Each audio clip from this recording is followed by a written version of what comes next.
Sveiki, šiandien kalėdiniai mediniai bajeriai. Kaip žinia, per kūčias žvėreliai kalba.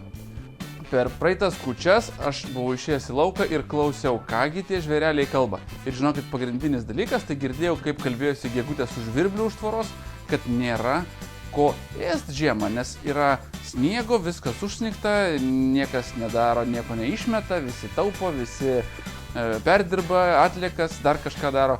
Tai šiandien ištaisysim tą klaidą ir padarysim kalėdas ir mūsų paukšteliams. Tai yra iš butelio ir lentų padarysim lesyklą. Atkreipiu dėmesį, kad tai yra paprastas vyno butelis, tuščias, nulupau etiketę.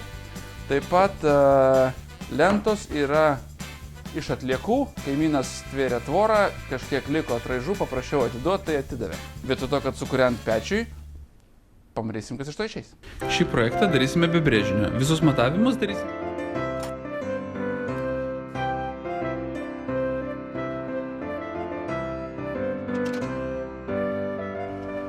Šiek tiek pasivariname lentą pagal išmatavimą.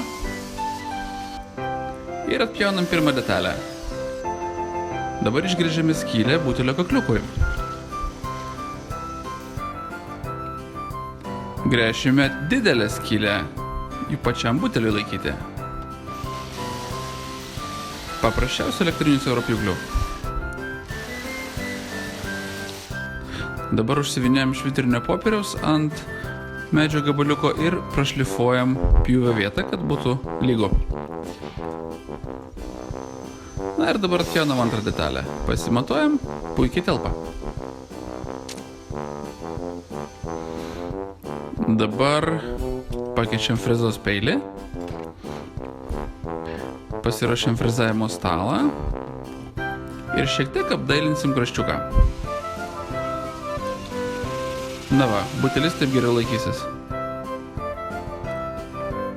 Dabar pamatuojame vėl tas vietas, kur tvirtinsim butelio laikiklį prie lentos.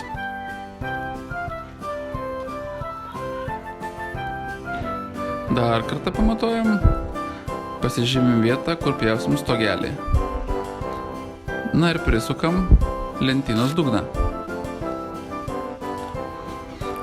Šiame projekte nenaudosiu klijų, tik tai medvaržčius, kadangi daiktas kabos lauke, klijai nelabai paprastai vandens mėgsta, o ir nereikia, o jei kuri detalė ir supūsta, galėsiu vėliau pakeisti.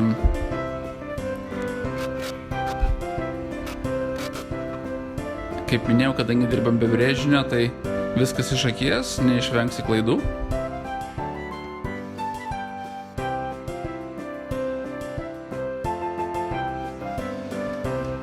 O velnias, nulūžo grąžtas.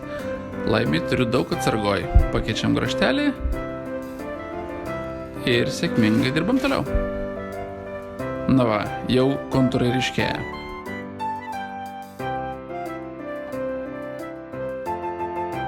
Dabar padarom šiokią tokią atramėlę apatinėje lentynoj, kad mūsų paukščių maistelis neišbyrėtų.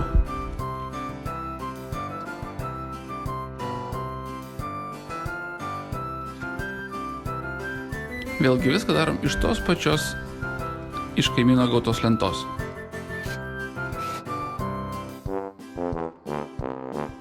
Viską susukam varžtukais.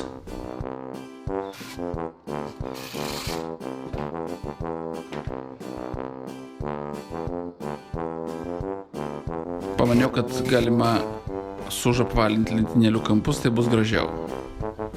O ir truks viso labo porą minučių. Na štai greitai apipjaunam, apšlifuojam.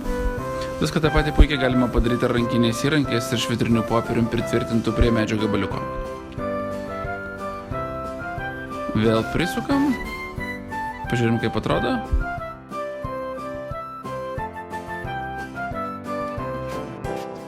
Nu va. Dabar stogelis.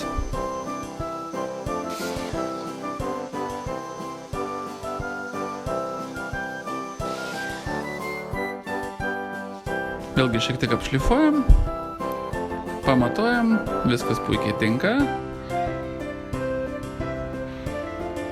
Greit susukam 3 medvaršiais.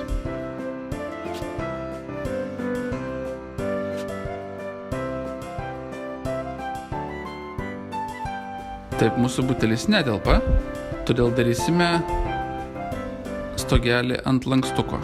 Šiek tiek iškaltuojam medienos, pridedam lankstuką. Puiku.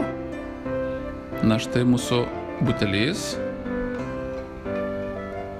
ir atsidarinėjantis stogelis. Dabar pati nuobodžiausia dalis, tai yra užbaigimas. Kuomet reikia viską nušlifuoti, dar kartą nušlifuoti ir dar kartą nušlifuoti. Čia pagreitinta 12 kartų ir dar iškarpyta, tai patikėkit, veiklos yra. Na ir paskutinis etapas – alyvavimas.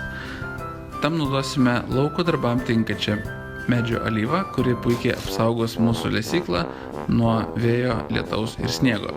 Pradėsime alyvuoti nuo sunkiausiai prieinamų vietų. Alyvuosime 2 kartus ir žiūrėsim, kas iš to išeis. Na štai, puikiai lesykla iš atlikusių lentų ir vyno butelio pagaminta. Dėkuoju visiems, kurie žiūrėjo kalėdinius medinius bajerius. Nepamirškite prenumeruoti mūsų YouTube kanalą, laikinti mūsų Facebook'e, dalintis ir visaip kitaip mojuoti rankutėmis. Ramių jums visiems kalėdų, linksmų kūčių ir iki kitų kartų. Jie tikrai bus greitai. Ate.